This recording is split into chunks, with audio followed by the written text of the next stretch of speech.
Hello and welcome again to Disney Storyteller. Today, boys and girls, we're going to be picking a story from the Princess Treasury by Disney.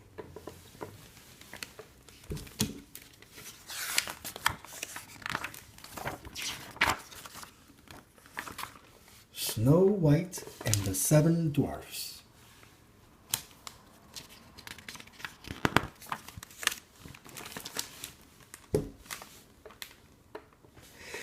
In a little kingdom graced with rolling hills, sparkling rivers, and bountiful forests, there once lived a lovely young princess named Snow White.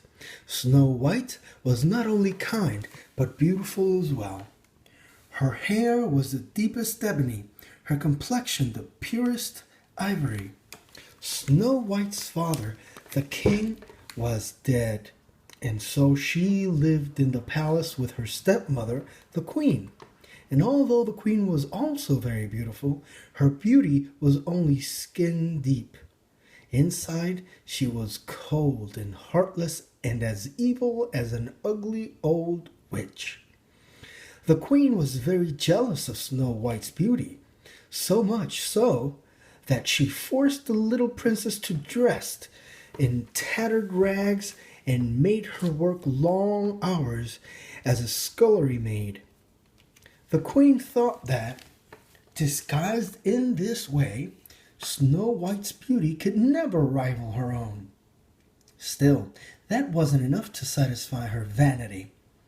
In a dark and foreboding part of the castle, the queen kept a magical mirror, and every day she would stand before the ornate mirror and chant, "Magic mirror on the wall, who is the fairest of them all?"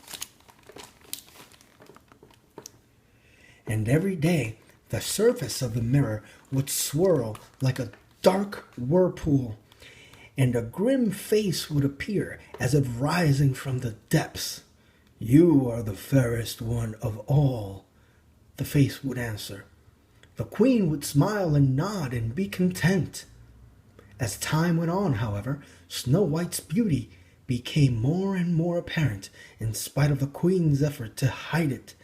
So it was that on one bright and sunny day, when the queen asked the mirror her usual question, it replied in its deep, somber voice, "Famed is beauty, majesty, but hold, a lovely maid I see. Rags cannot hide her gentle grace. Alas, she is more fair than thee." The queen stiffened in shocked surprise. Then she lowered her eyebrows and said, "Alas for her! Reveal her name." And the face in the mirror answered, "Lips red as a rose, hair black as ebony, skin white as snow." "Snow White!" the queen hissed.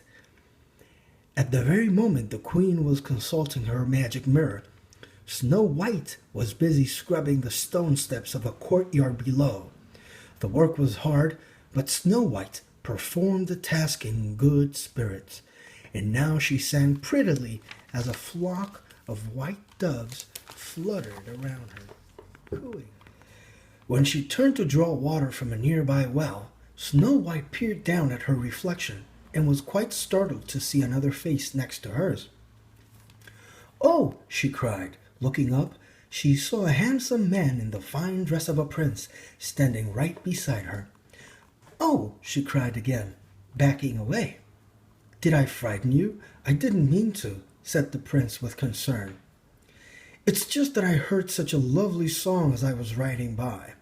Snow White was so flustered she couldn't speak. Finally, she bolted toward the castle door, scattering the doves in her wake. "Wait!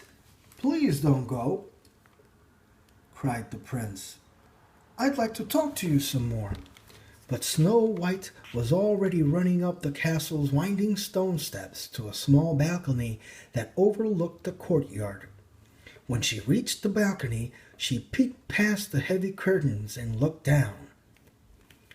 The prince was still there, gazing up at the castle. He looked so handsome and seemed so kind that Snow White felt drawn to him. Timidly at first, and then more boldly, she stepped closer to the balcony's edge. When the prince saw her, he couldn't help but smile. She was the most beautiful girl he had ever seen. "Please come back," he urged. "I must get to know you." Snow White smiled, too, but still did not move from the balcony. As the prince continued to entreat her to return, a dove flew up onto Snow White's hand. On impulse, she kissed the dove and bade it to fly down to the young man below. The dove gently fluttered down to the prince and kissed him in return. The prince blushed and cried, "I shall never forget you." And with that, Snow White withdrew to the dark castle.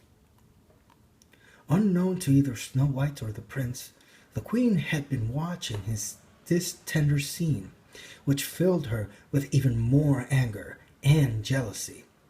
Now the ruler nodded as if she had made up her mind to carry out an evil plan. And in fact, she had. She had called her chief huntsman to her throne. When the huntsman arrived, the queen commanded him in a firm voice, "Take Snow White far into the forest. Find some secluded glade where she can pick wild flowers." "Yes, your majesty," answered the huntsman. "And there, my faithful huntsman, you will kill her."